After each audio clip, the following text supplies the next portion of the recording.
Yesterday was the feast of St. Martin of Tours, who is well known, I think, to most of us as the story of cutting his cloak in half and giving it away, and then later for having been a bishop who was quite influential in the church at a turbulent time in its early history.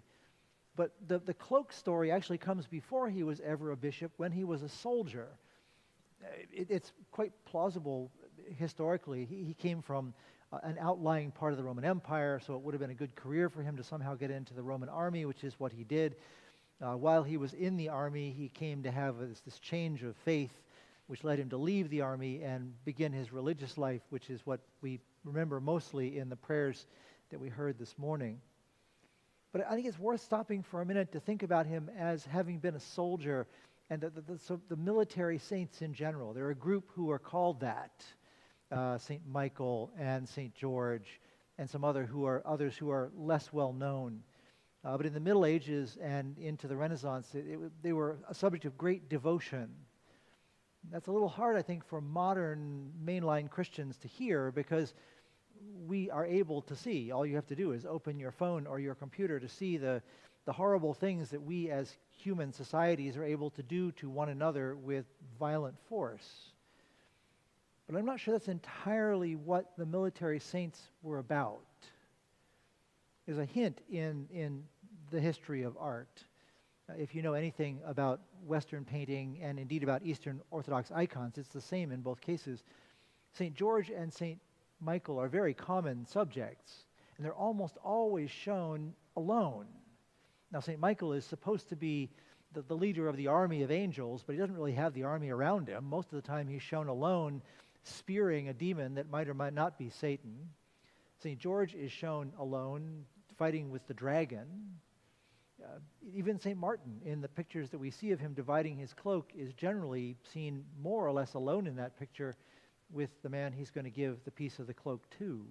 So there's something about what goes on in our own souls. It's more an individual thing, this idea of there being spiritual battles.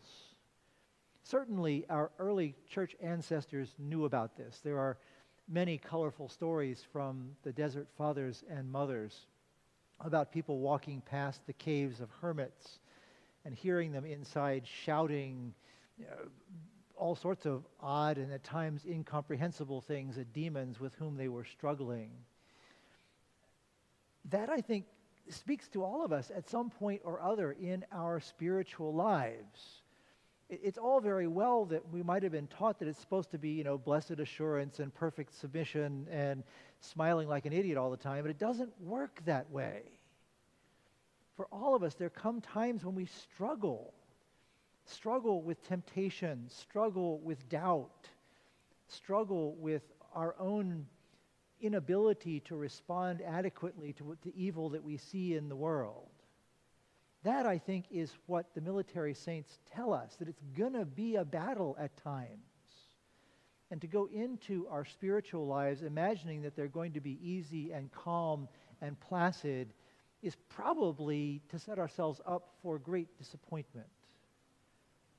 So the reason why I am fond of the military saints and their images of their sort of single combat with whatever evil was for them is that I can relate. Certainly, there are times when I have felt that way in my own life. I'm sure you have as well. So today, we give thanks for those who remind us of the reality of spiritual battle inside ourselves, but also for the assurance that God is the winner in every one of those cases. God ultimately triumphs. There is no evil over which God cannot triumph. Indeed, we who live after Easter know that God has already defeated the last enemy, which is death. Anything less than it surely will not stand against the power of God, if only we will look for it in ourselves. So, thanks be to God for St. Martin and for all of his military colleagues. Amen.